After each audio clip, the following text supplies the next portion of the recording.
Hopefully I mentioned this was sold as a set 4945, which was the 494 and the 495. And that's the way that the person who repainted it has got them numbered. It's got one pull more per motor, and I've already replaced those older pull mores, which were the vulcanized type, with the kind I get from Portlines, which are the grooved pull mores, which I very much prefer. Already put those on and got that all ready to go. But what set this one apart is that it came in second place in the amount in every train that I've built since 2015. Second place with chassis grease, oil, and rust.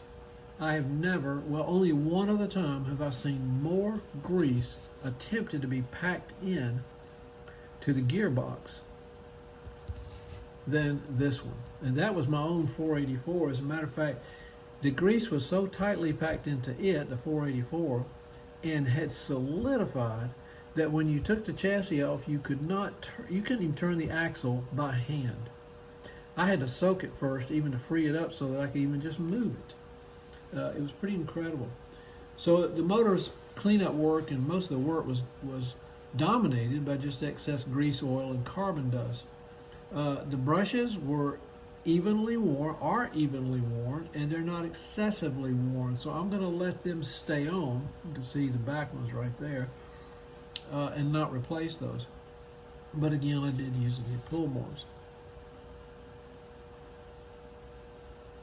Armatures look very good after cleanup and a little bit of maintenance.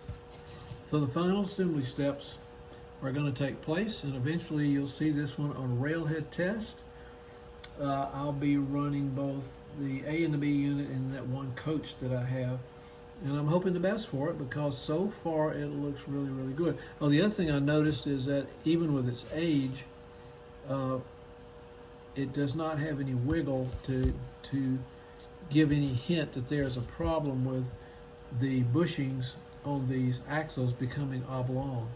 Not the way it is on some of my trains that I've been in the process of replacing.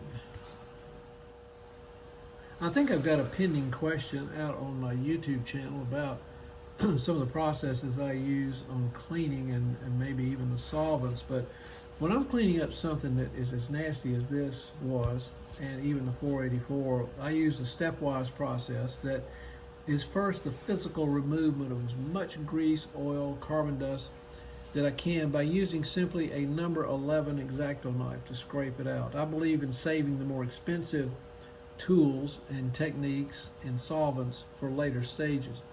Then I do a simple alcohol wipe down, usually with a paper towel and maybe even a Q-tip, again just to get off more of the surface buildup. Then I wash it thoroughly with a degreasing soap. You can use either blue or green, which means you could use either the more commonly called Dawn dishwasher detergent, which is blue, or you can use the green, simple green. They both eradicate grease and oil very well.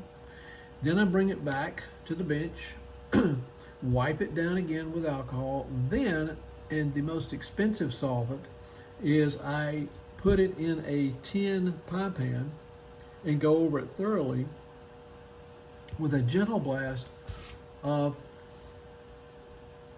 brake cleaner, automobile brake cleaner. Now that's available at any of the big box car repair places, car parts places, but it is an acetone type cleaner.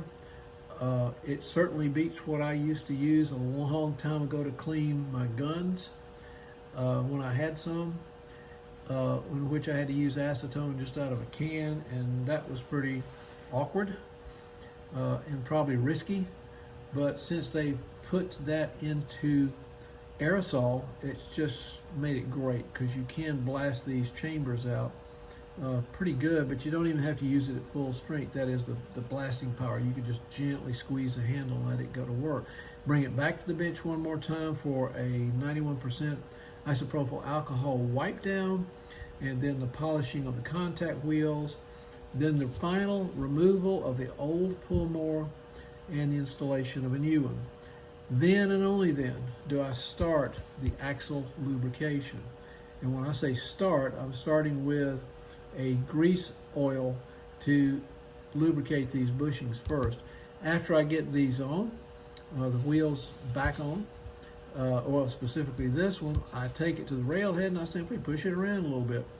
Back and forth through switches, re-railing units, anything that I have on the layout, just to make sure. Of course, I check when I install the wheels the gauge by using the dime test, a Irwin die cast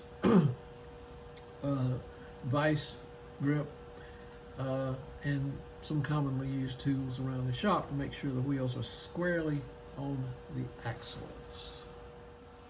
Thanks again for watching Dave's American Flyer Trains. The next time you see this train, I hope will be a track stand test followed immediately by a railhead test.